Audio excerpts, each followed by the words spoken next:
Welcome to the Dating Kinky Podcast, a cast about love, sex, romance, and kink. I've had the inspiration for today's topic for years. And for whatever reason, I just never quite had the words to convey what I wanted to. Maybe I don't today either, but I'm feeling stronger about it. This morning, someone sent me a message that said, I also read a very insightful journal entry on here, meaning FetLife, which touched on the same topic of boundaries. The person was a 24/7 submissive and had had a bad breakup. There was no exit strategy in place, and they dealt with a very difficult aftermath. It appears they'd not maintained any boundaries of themselves as a person, an independent identity outside the relationship, and they're dominant. So when the relationship broke down, it was like losing a limb for them.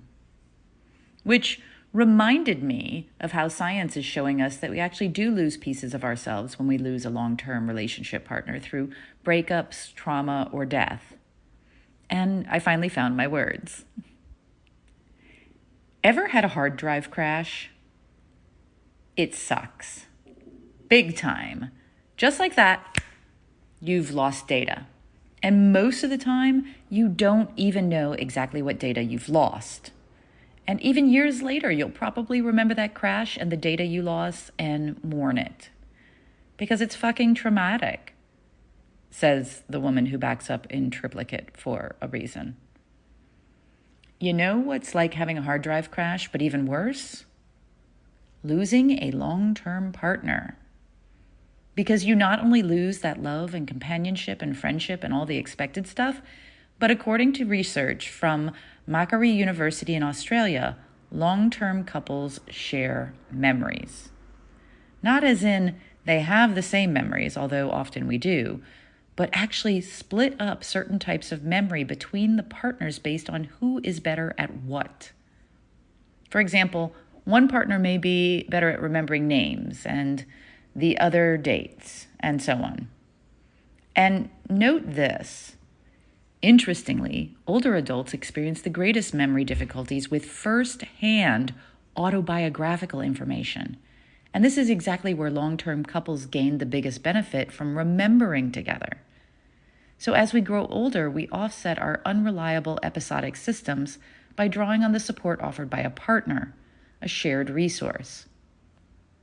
I interpret this to mean that we actually remember less of ourselves when we lose a long-term partner, because they were there to fill in the blanks and give us perspective. Wow. So if we split up or one of us dies, the other is missing their external hard drive. And in the case of relationships where boundaries are not maintained well, it is even harder. Because in my opinion, boundaries are the line between where I am and where you are. What is supposed to be kept on my computer, what is on their computer, and which are our shared external files.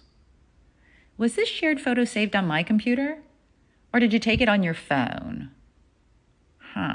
Did I back it up? If all of that information is fuzzy or indistinct or disorganized, for many, especially submissive types, that is going to cause a lot of angst and hurt while trying to separate the pieces and find out what they still have. And they may be finding blank spots in their memories and sense of self for potentially years to come. What are your thoughts? Be honest, were the computer analogies a bit much? Seriously, though, have you experienced this? How long did it take you to feel like you weren't missing important bits of yourself? Or do you still feel that way? Do you believe the only solution is time? Or are there other ways to recover and rewrite some of that data? Thank you for joining me today. If you loved this episode, please share it with others who would enjoy it. And please join me at datingkinky.com and on our new apps available in the Google Play and Apple App Stores. We're built by Kinksters for Kinksters, poly, queer, trans folk, and anyone not quite vanilla, and we're free. Find me on FetLife as Nookie Notes, and on Twitter, Pinterest, YouTube, Facebook, and Medium as Dating Kinky. We're on Instagram as Dating Kinky Official, all one word. Have a kinky day, and I'll catch you next episode.